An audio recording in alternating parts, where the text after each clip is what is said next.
बहुत समय पहले एक छोटे से गांव में हरीश नाम का व्यक्ति रहता था। वह ईमानदार और परिश्रमी था, लेकिन जीवन भर उसे ये जिज्ञासा रही कि मृत्यु के बाद आत्मा कहाँ जाती है। मृत्यु का क्षण। एक दिन उसका शरीर धीरे धीरे कमजोर होने लगा, सांसें हल्की होती गईं और परिवार उसके चारों ओर बैठकर रोने लगा। उसी समय हरीश ने महसूस किया कि वो अपने शरीर से अलग हो रहा है। उसने देखा माइनस उसका शरीर बिस्तर पर पड़ा है, लेकिन वो ऊपर हवा में तैर रहा है। वो हल्का था जैसे कोई पंछी। यमदूतों से भेंट। कुछ ही क्षणों बाद दो तेजस्वी दूत प्रकट हुए। माइनस ये यमदूत थे। उनकी आंखों में कठोरता भी थी और करुणा भी। हरीश, अब तुम्हारा समय पूरा हो चुका है। चलो, हम तुम्हें उस मार्ग पर ले चलते हैं जहां हर आत्मा जाती है। हरीश ने अपने परिवार की ओर देखा, उनकी चीखें सुनी, लेकिन अब वो उन्हें छू भी नहीं पा रहा था। उसकी आंखों से आंसू बह निकले। आत्मा को लेकर यमदूत आकाशीय मार्ग पर चले। वहां एक लंबी उजली सुरंग जैसी राह थी। कहीं दूर से मधुर नाद सुनाई दे रहा था, पर साथ ही कुछ आत्माएं भय से चिल्ला रही थीं।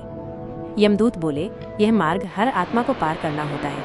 जिसने पुण्य किए हैं वो प्रकाश की ओर बढ़ता है, जिसने पाप किए हैं उसकी यात्रा अंधकार की ओर जाती है। आगे जाकर एक विशाल दरबार आया। यमराज सिंहासन पर बैठे थे और चित्रगुप्त ने अपनी पोथी खोली। हरीश ने जीवन भर सच्चाई और परिश्रम से कमाई की, किसी को दुख नहीं दिया और दया का भाव रखा। यमराज ने मुस्कुराकर कहा, तुम्हारा मार्ग स्वर्गलोक की ओर है। तुम्हारी आत्मा को शांति और आनंद मिलेगा। हरीश ने देखा माइनस उसके सामने स्वर्णिम द्वार खुल रहे थे। चारों तरफ प्रकाश, फूलों की सुगंध और मधुर संगीत। देवदूत उसका स्वागत कर रहे थे। उसका हृदय शांत हो गया। शिक्षा। इस कथा से यही संदेश मिलता है माइनस, आत्मा अमर है, केवल शरीर नश्वर है। मृत्यु के बाद आत्मा अपने कर्मों के अनुसार गमन करती है। अच्छे कर्म आत्मा को उजाले और शांति की ओर ले जाते हैं, जबकि बुरे कर्म उसे अंधकार और पीड़ा की ओर धकेलते हैं।